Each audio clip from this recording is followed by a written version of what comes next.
போதைப்பொருள் பயன்படுத்தியதற்காக மலேசிய rape இசைக்கலைஞரான நமி we கடந்த மாதம் கைது செய்யப்பட்டதை தொடர்ந்து அவர் மீது போதைப்பொருள் பயன்படுத்தியது தொடர்பில் குற்றம் சாட்டப்பட்டுள்ளதை போலீசார் இன்று உறுதிப்படுத்தினர்.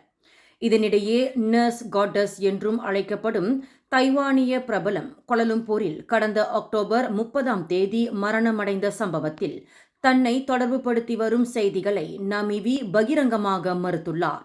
41 வயதான வி மெங்சி என்ற இயற்பெயர் கொண்ட நாமிவியை கடந்த அக்டோபர் 22 தங்கும் விடுதி ஒன்றில் அதிகாரிகள் கைது செய்தபோது அவரிடம் எக்ஸசி என்றழைக்கப்படும் 9 போதை மாத்திரைகளை போலீசார் பறிமுதல் செய்துள்ளனர். அதேவேளையில் பரிசோதனையில் ஆம்பெத்தமீன்ஸ், மெத்தாபெத்தமீன் போன்ற கலவையான போதைப் பொருட்களை அவர் பயன்படுத்தி இருந்ததையும் போலீசார் உறுதிப்படுத்தியுள்ளனர். எம்சிஎம்சினா என்னன்னு தெரியுமா? ரேடியோ டிவியில சொல்லி கேட்டிருக்கேன், ஆனா என்னன்னு சரியா தெரியல. எம்சிஎம்சினா என்னன்னு பார்க்கலாமா? எம்சிஎம்சினா தொடர்பு மற்றும் பல்லூடக ஆணையம், அதாவது சுரஹான்ஜயா கம்யூனிகாசி டான் மல்டிமீடியா மலேசியா. எம்சிஎம்சி என்பது தொடர்புத்துறை அமைச்சகத்தின் கீழ் செயல்படும் ஒரு முக்கியமான அமைப்பு. தொலைத்தொடர்பு சேவைகள், இணையம் மற்றும் சமூக ஊடகங்கள், ரேடியோ மற்றும் டிவி ஒளிபரப்புகள், அஞ்சல் மற்றும் கொரியர் சேவைகள், இது எல்லாமே அவங்க கட்டுப்பாட்டுல இருக்கு. தகவல் தொடர்பு சேவைகள் பாதுகாப்பாகவும் நெறிமுறையுடனும் நம்பகத்தன்மையுடனும் இருக்கணும் என்பதுதான் எம்சிஎம்சியின் முக்கிய நோக்கமே.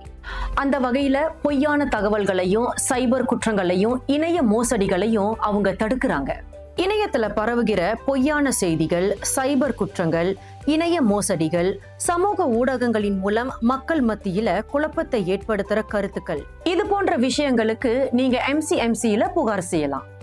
அவசர அழைப்புகளுக்கு 1800-188-03 என்ற ஹாட்லைன் நம்பர் மூலமாகவும் நீங்க எம்சிஎம்சி அதிகாரிகளை தொடர்பு கொள்ளலாம்.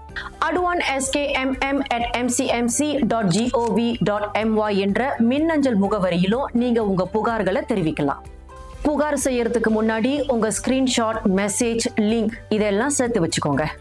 எம்சிஎம்சி உடன் சேர்ந்து ஒரு பாதுகாப்பான டிஜிட்டல் மலேசியாவை உருவாக்கலாம். மேலும் செய்திகளை தெரிந்து கொள்ள கீழே இருக்கும் பெல்